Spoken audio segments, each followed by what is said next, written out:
ओम शांति। 5 जून 2020। आज की मुरली का प्रश्न है, देवताओं में कौन सी ताकत है और वो ताकत किस विशेषता के कारण है।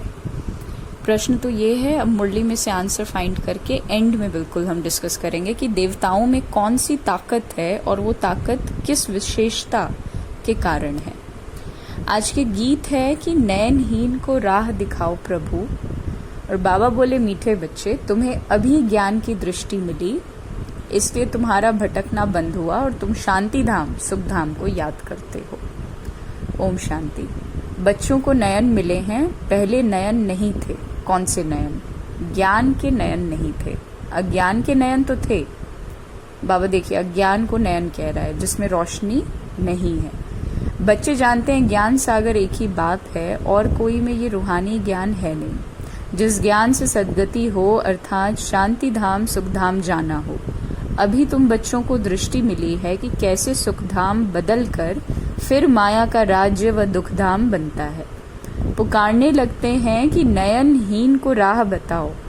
भक्ति मार्ग की यज्ञ दान पुण्य आदि से कोई राह नहीं मिलती है शांति धाम सुख धाम जाने की। हर एक को अपना पार्ट तो बजाना ही है, तो बाप कहते हैं मुझे भी पार्ट मिला हुआ है और भक्ति मार्ग में पुकारते हैं कि मुक्ति जीवन मुक्ति की राह बताओ। ये देखिए बाबा का पार्ट है। उसके लिए कितने यज्ञ तप दान पुण्य आदि करते हैं, कितना भटकते हैं। शांति धाम सुख धाम में भटकना होता ही नहीं है, ये भी तुम जानते हो। वो तो सिर्फ शास्त्रों की पढ़ाई और जिस्मानी पढ़ाई को ही जानते हैं। इस रूहानी बाप को तो बिल्कुल जानते ही नहीं है। रूहानी बाप ज्ञान तब आकर देते हैं जबकि सर्व की सद्गति होती है, पुरानी दुनिया बदलनी होती है। मनुष्य से देवता बनते हैं, फिर सारी सृष्टि पर एक ही राज्य होता है देवी देवताओं का, जिसको ही स्वर्ग कहते हैं। ये भी भारतवासी ही जानते हैं। आदि सनातन देवी देवता धर्म भारत में ही था, उस समय कोई और धर्म नहीं था। तुम बच्चों के लिए अभी है संगम युग, बाकी सब हैं कलयुग में। तुम पुरुषोत्तम संगम युग पर बैठे हो और जो बाप को याद करते हैं, बाप की श्रीमत पर चलते हैं, वो संगम युग पर हैं, बाकी कलयुग में हैं। देखिए बाबा बच्चों के लिए एकदम क्लियर इंस्ट्रक्शन क्या देता है, जो बाप को याद करते हैं, जो बाप की श्रीमत पर चलते हैं, वो संगम युग पर है ना। बाप का परिचय केवल मिल जाने से संगम युगी नहीं कहलाएंगे। अभी कोई सॉवर्निटी यानी किंगडम तो नहीं है, अनेक मतों से राज्य चलता है। सतयुग में तो एक महाराजा की ही मत चलती है, वजीर नहीं होता। इतनी ताकत रहती है ना। आजकल सबने क्या सीख लिया है कि आपको क्या लगता है मुझे क्या करना चाहिए, डिसीजन मेकिंग पावर बिल्कुल कम हो गया है। तो बाबा वही कह रहे हैं कि सतयुग में आत्मा में इतनी शक्ति है कि वो अपने निर्णय अपने विश्व के लिए अपने राज्य पाठ के लिए निर्णय ले सकती है। फिर जब पतित बनते हैं तो वजीर आदि रखते हैं क्योंकि वो ताकत नहीं रहती। अभी तो है ही प्रजा का राज्य, सतयुग में एक मत होने से ताकत रहती है। अभी तुम वो ताकत ले रहे हो, 21 जन्म इंडिपेंडेंट राजाई करते हो, अपनी ही देवी फैमिली है। अभी ये है तुम्हारा ईश्वरीय परिवार। बाप कहते हैं अपने को आत्मा समझ, बाप की याद में रहते हो तो तुम ईश्वरीय परिवार के हो। अगर देह अभिमान में आकर भूल जाते हो तो आसुरी परिवार के हो। 1 सेकंड में ईश्वरीय संप्रदाय के और फिर 1 सेकंड में आसुरी संप्रदाय के बन जाते हो। अपने को आत्मा समझ, बाप को याद करना कितना सहज है, परंतु बच्चों को मुश्किल लगता है। बाप कहते हैं अपने को आत्मा समझ और बाप को याद करेंगे तो विकर्म विनाश होंगे। देह द्वारा कर्म तो करना ही है, देह बगैर तो तुम कर्म नहीं कर सकेंगे। कोशिश करनी है कि काम काज करते भी हम बाप को याद करें, परंतु यहाँ तो बगैर काम भी याद नहीं कर सकते, भूल जाते हैं। यही मेहनत है। भक्ति में ऐसे कोई थोड़ी कहा जाता है कि सारा दिन भक्ति करो, उसमें टाइम होता है, सवेरे शाम व रात को। फिर मंत्र आदि जो मिलते हैं वो बुद्धि में रहता है। अनेकानेक शास्त्र हैं, अब वो तो भक्ति मार्ग में पढ़ते हैं। तुमको तो कोई पुस्तक आदि नहीं पढ़ना है ना बनाना है। ये मुरली छपाते भी हैं रिफ्रेश होने के लिए, बाकी कोई भी किताब आदि नहीं रहेगी। ये सब खत्म हो जाना है। ज्ञान तो है ही एक बाप में। अभी देखो ज्ञान विज्ञान भवन नाम रखा है, जैसे कि वहाँ योग और ज्ञान सिखाया जाता है। बगैर अर्थ ऐसे ऐसे नाम रख देते हैं। ज्ञान विज्ञान भवन, बाबा कहता है कि ऐसे नाम रख देते हैं किसी बिल्डिंग का, मानो वहाँ पर ज्ञान और योग सिखाया जाए। लेकिन बाबा कहते हैं बिना अर्थ के केवल नाम रख दिया जाता है। कुछ भी पता नहीं है कि ज्ञान क्या है, पता नहीं कि विज्ञान क्या है। अभी तुम ज्ञान और विज्ञान को जानते हो। योग से होती है हेल्थ, जिसको विज्ञान कहा जाता है, और ये है ज्ञान, जिसमें वर्ल्ड की हिस्ट्री ज्योग्राफी समझाई जाती है। वर्ल्ड की हिस्ट्री ज्योग्राफी कैसे रिपीट होती है वो जानना है, परंतु वो पढ़ाई है, बाबा कहते हैं, परंतु वो पढ़ाई है हद की, और यहाँ तो तुमको बेहद की हिस्ट्री ज्योग्राफी बुद्धि में है। हम कैसे राज्य लेते हैं, कितना समय और कब राज्य करते थे, कैसे राजधानी मिली थी, ये बातें और कोई की बुद्धि में नहीं आती हैं। बाप ही नॉलेजफुल है। ये सृष्टि का चक्र कैसे फिरता है ये बाप ही समझाते हैं। बने बनाए ड्रामा को न जानने के कारण मनुष्य कह देते हैं कि फलाना निर्वाण गया या ज्योति ज्योत समाया। लेकिन तुम जानते हो कि सभी मनुष्य मात्र इस सृष्टि चक्र में आते हैं, इससे कोई एक भी छूट नहीं सकता। बाप समझाते हैं मनुष्य की आत्मा एक शरीर को छोड़कर दूसरा लेती है, तो कितना बड़ा ड्रामा है। सब में आत्मा है, उस आत्मा में अविनाशी पाठ भरा हुआ है।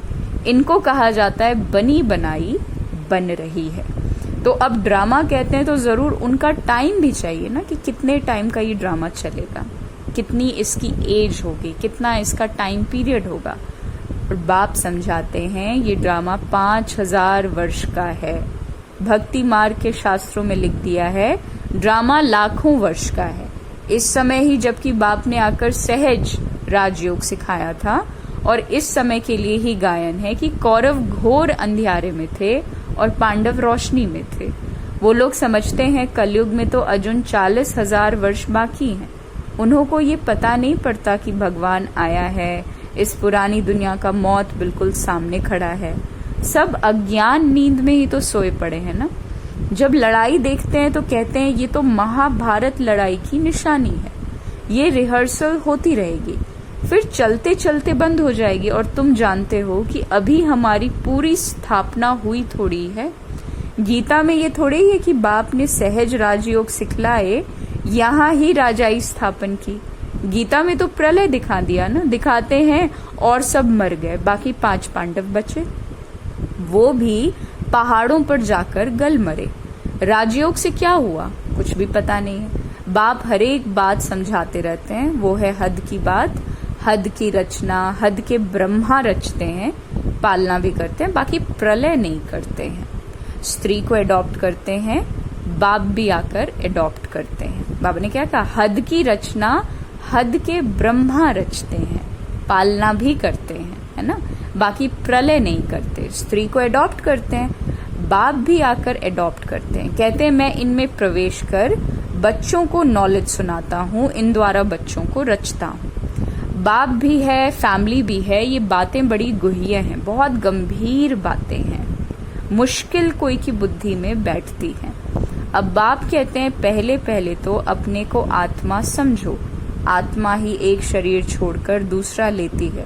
शरीर पर ही भिन्न भिन्न नाम पड़ते हैं।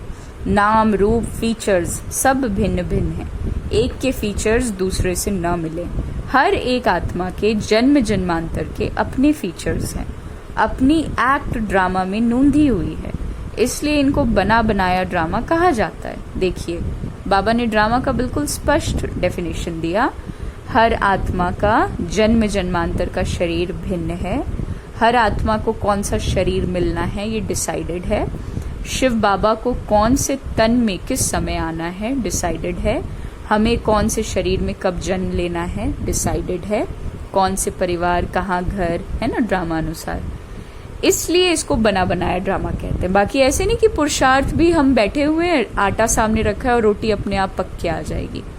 अभी बेहद का बाप कहते हैं मुझे याद करो तो विकर्म विनाश हो। तो हम क्यों ना बाप को याद करें, यही मेहनत की बात है। तुम बच्चे जब याद की यात्रा में बैठते हो तो माया के तूफान आते हैं, युद्ध चलता है, उससे घबराना नहीं है। माया घड़ी घड़ी याद को तोड़ेगी। संकल्प विकल्प ऐसे ऐसे आएंगे जो एकदम माथा खराब कर देंगे। तुम मेहनत करो। बाप ने समझाया इन लक्ष्मी नारायण की कर्म इंद्रियां वश में कैसे हुई।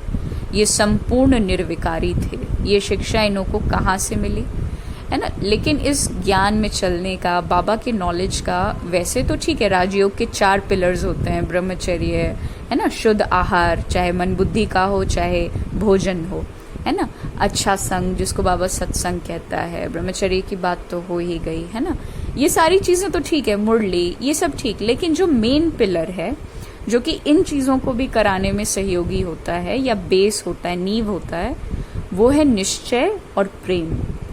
अगर परमात्मा को 100% निश्चय कर लिया कि बाबा सच में वो ईश्वर है जिसके लिए इतना भभका भक्ति मार्ग में मचा हुआ है, शिव बाबा वही है जिसको सबने याद किया है, अभी भी कर रहे हैं, इस ब्रह्मांड का सच्चा मालिक है ना, जिसने हर एक शरीर के अपने एक आवाज होने का, अपनी एक आइडेंटिटी, अपना एक फीचर होने का एक सुंदर रचना मानो इस पृथ्वी पर रची हुई है ना। निरहंकारी अवस्था में अपने आप को एकदम शून्य बताता है वो, लेकिन है वो भगवान जिसने ये बात निश्चय की, उससे प्यार की, उसकी मोहब्बत की, उससे मोहब्बत ली। ये बातें वही धारण कर सकते हैं। अन्यथा ब्रह्मचर्य के लिए सन्यासियों को जंगलों में जाने की दरकार यूं ही नहीं पड़ी थी, है ना। ये चीज अगर इतनी संभव, इतना इजी गोइंग होता, और ब्राह्मणों के लिए इजी गोइंग क्यों है? क्योंकि निश्चय और प्रेम कि कह कौन रहा है ना, कहने वाली शक्ति कौन है, उनके साथ लगाव है तो कुछ भी, जैसे कहते हैं प्यार में चांद तारे भी तोड़ ले आएंगे, है ना। वही वाली बात है। बाबा हर दिन की मुरली मोहब्बत की बात करते हैं, सच्ची सतो प्रधान मोहब्बत। बाबा कहते हैं कि ये संपूर्ण निर्विकारी थे। ये शिक्षा इन्हों को कहाँ से मिली? अभी तुम बच्चों को ये बनने की शिक्षा मिल रही है, इनमें कोई विकार नहीं होता। वहां रावण राज्य ही नहीं है, पीछे रावण राज्य होता है। रावण क्या चीज है ये कोई भी नहीं जानते। ड्रामानुसार ये भी नूंद है, ड्रामा के आदि मध्य अंत को नहीं जानते हैं, इसलिए ही नेति नेति करते आए हैं। अभी तुम स्वर्गवासी बनने के लिए पुरुषार्थ कर रहे हो। ये लक्ष्मी नारायण स्वर्ग के मालिक हैं ना, इन्हों के आगे माथा टेकने वाले तमो प्रधान कनिष्ठ मनुष्य हैं। बाप कहते हैं पहले पहले तो एक बात पक्की कर लो, अपने को आत्मा समझ बाप को याद करो, इसमें ही मेहनत है। जैसे 8 घंटे सरकारी नौकरी होती है, अभी तुम बेहद की सरकार के मददगार हो, तुमको कम से कम 8 घंटा पुरुषार्थ कर याद में रहना है। ये अवस्था तुम्हारी ऐसी पक्की हो जाएगी जो कोई को भी याद आएगी। बाबा कहते हैं कोई को भी बाबा की याद रहेगी, और दूसरी चीज तुम्हें किसी की याद नहीं आएगी। जब ये अवस्था पक्की होगी तब बाबा की याद रहेगी। बाप की याद में ही फिर शरीर छोड़ेंगे, फिर वही विजय माला के दाने बनेंगे। एक राजा की प्रजा कितनी ढेर होती है, तो यहाँ भी प्रजा बननी है। तुम विजय माला के दाने पूजने लायक बनेंगे। 16,108 की माला भी होती है, एक बड़े बॉक्स में पड़ी रहती है 8 की माला, फिर 108 की भी माला, और अंत में फिर 16,000 की भी बनती है। तो तुम बच्चों ने ही बाप से राजयोग सीख सारे विश्व को स्वर्ग बनाया, इसलिए तुमको पूजा जाता है। तुम ही पूज्य थे, फिर पुजारी बने हो। ये दादा कहते हैं हमने खुद माला फेरी है। लक्ष्मी नारायण के मंदिर में यूं तो रुद्र माला होनी चाहिए, तुम पहले रुद्र माला फिर रुंड माला बनते हो। पहले नंबर में है रुद्र माला जिसमें शिव भी है, रुंड माला में शिव कहाँ से आए? वो है विष्णु की माला, है ना। रुद्र माला में तो समस्त विश्व आ जाता है। बाबा का दिल कोई छोटा नहीं है कि उसमें केवल ब्राह्मण परिवार का वास होता है। शिव बाबा समस्त विश्व को अपने दिल में रखता है ना, वो शिव है। इन बातों को कोई भी समझते थोड़ी हैं। अभी तुम कहते हो हम शिव बाबा के गले का हार बन जाए, ब्राह्मणों की माला नहीं बन सकती, ब्राह्मणों की माला होती ही नहीं है। क्यों? क्योंकि हम फ्लक्चुएट होते रहते हैं, दाना तो एक बराबर होता है ना माले में। तुम जितना याद में रहते हो फिर वहां भी नजदीक में ही आकर राज्य करेंगे। ये पढ़ाई और कोई जगह नहीं मिल सकती। तुम जानते हो अभी हम इस पुराने शरीर को छोड़ स्वर्गवासी बनेंगे, सारा भारत स्वर्गवासी बनेगा। बाबा ने कहा इन पर्टिकुलर भारत ही स्वर्ग था। 5,000 वर्ष की बात है, लाखों वर्ष की बात तो हो नहीं सकती। देवताओं को ही 5,000 वर्ष हुए हैं, स्वर्ग को मनुष्य बिल्कुल भूल गए हैं, तो ऐसे ही कह देते हैं। बाकी है कुछ नहीं, इतना पुराना संवत आदि है थोड़े ही, है ही सूर्यवंशी चंद्रवंशी, फिर और धर्म वाले आते हैं। पुरानी चीजें काम क्या आएंगी, कितना खरीद करते हैं, पुरानी चीज की बहुत वैल्यू करते हैं ना। सबसे वैल्यूबल शिव बाबा है, कितना शिवलिंग बनाते हैं देखो। आत्मा इतनी छोटी बिंदी, ये किसको भी समझ में नहीं आता, अति सूक्ष्म रूप है। बाप ही समझाते हैं इतनी छोटी बिंदी में इतना पाठ नूंधा हुआ है। ये ड्रामा रिपीट होता रहता है, ये ज्ञान तुमको वहां नहीं रहेगा, ये प्रायलोप हो जाता है। तो फिर कोई सहज राजयोग सिखा कैसे सकता है? ये सब भक्ति मार्ग के लिए बनाया है। अभी बच्चे जानते हैं बाबा कहते हैं बच्चे जानते हैं बाप द्वारा ब्राह्मण देवता क्षत्रिय 3 धर्म स्थापन होते हैं भविष्य नई दुनिया के लिए। वो पढ़ाई जो तुम पढ़ते हो वो इस जन्म के लिए होता है, इनकी प्रारब्ध तुमको नई दुनिया में मिलती है। ये पढ़ाई होती है संगम युग पर, और ये है पुरुषोत्तम संगम युग। मनुष्य से देवता तो जरूर संगम पर बने होंगे ना, तो बाप बच्चों को सब राज समझाते हैं। ये भी बाबा जानते हैं कि तुम सारा दिन इस याद में नहीं रह सकेंगे, इम्पॉसिबल है। इसलिए चार्ट रखो, देखो हम कहाँ तक याद में रह सकते हैं। देह का अभिमान होगा तो याद कैसे रह सकेगी? पापों का बोझा सिर पर बहुत है, इसलिए बाबा कहते हैं याद में रहो। त्रिमूर्ति का चार्ट, बाबा कहते हैं त्रिमूर्ति का चित्र पॉकेट में डाल दो, परंतु तुम घड़ी घड़ी भूल जाते हो। अल्फ को याद करने से बे आदि सब याद आ जाता है। बैज तो सदा लगा रहे, लिटरेचर भी हो, कोई भी अच्छा आदमी हो तो उनको देना चाहिए। अच्छा आदमी कभी मुफ्त में नहीं लेंगे। बोलो कि इसका क्या पैसा है, बोलो ये गरीबों को तो मुफ्त में जिया जाता है, बाकी जो जितना दे। रॉयल्टी होनी चाहिए ना, तुम्हारी रस्म रिवाज दुनिया से बिल्कुल न्यारी होनी चाहिए। रॉयल आदमी आप ही कुछ ना कुछ दे देंगे।